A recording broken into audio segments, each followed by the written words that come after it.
योगियों की हितकामना की दृष्टि से मैं योग तत्व का वर्णन करता हूं, जिसके श्रवण, अध्ययन तथा आचरण में धारण करने से समस्त पाप नष्ट हो जाते हैं। योग तत्व उपनिषद। विष्णु नामक महायोगी ही समस्त भूत प्राणियों के आदि महाभूत एवं महातपस्वी हैं। वे पुरुषोत्तम तत्व मार्ग में दीपक के सदृश प्रकाशमान हैं।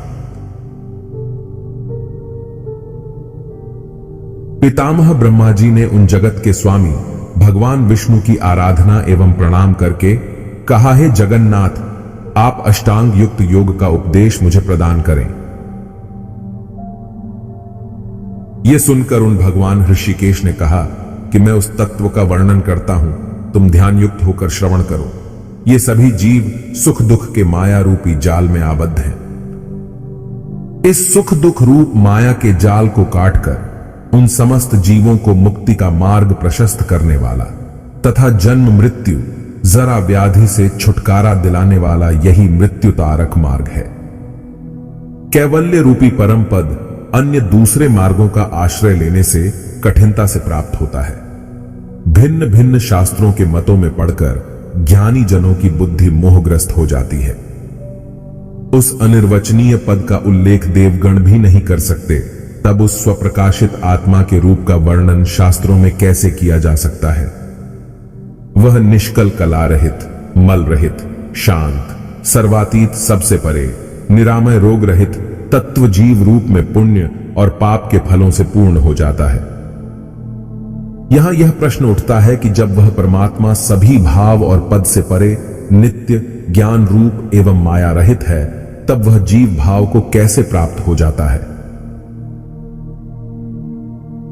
उस परमात्म तत्व में जल के सदृश स्फुरण हुआ और उसमें अहंकार की उत्पत्ति हुई।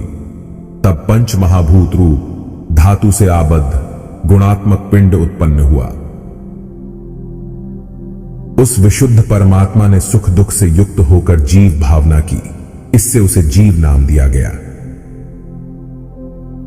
काम, क्रोध, भय, मोह, लोभ, मद, रजोगुण, जन्म मृत्यु, कार्पण्य, कंजूसी, शोक, तंद्रा, क्षुधा, तृष्णा, लज्जा, भय, दुख, विषाद, हर्ष आदि समस्त दोषों से मुक्ति मिल जाने पर जीव को केवल विशुद्ध माना गया है।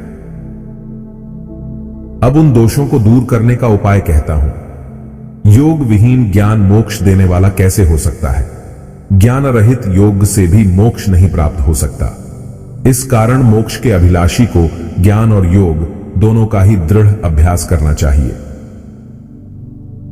अज्ञान से ही यह संसार बंधन स्वरूप है तथा ज्ञान के द्वारा ही इस संसार से निवृत्ति हो सकती है। ज्ञान स्वरूप ही आदि में है और ज्ञान के माध्यम से ही ज्ञेय को प्राप्त किया जा सकता है। जिसके द्वारा अपने स्वरूप का ज्ञान हो और कैवल्य पद, परम पद, निष्कल कला रहित, निर्मल, सच्चिदानंद स्वरूप, उत्पत्ति, स्थिति, संहार एवं स्फुरण का ज्ञान हो, वही वास्तविक ज्ञान है। अब इसके आगे योग के संदर्भ में वर्णन करते हैं। हे ब्राह्मण, व्यवहार की दृष्टि से योग के अनेकानेक भेद बताए गए हैं, जैसे मंत्र योग, लय योग, हठ योग एवं राजयोग आदि। योग की 4 अवस्थाएं सर्वत्र वर्णित की गई हैं। ये अवस्थाएं आरंभ, घट, परिचय एवं निष्पत्ति हैं। इन चारों अवस्थाओं के लक्षण संक्षेप में वर्णित किए जाते हैं। मंत्र योग, जो मातृका आदि से युक्त मंत्र को 12 वर्ष जप करता है, वह क्रमशः अणिमा आदि का ज्ञान प्राप्त कर लेता है। परंतु इस तरह का योग अल्प बुद्धि वाले लोग करते हैं तथा वे अधम कोटि के साधक होते हैं। चित्त का लय ही लय योग है।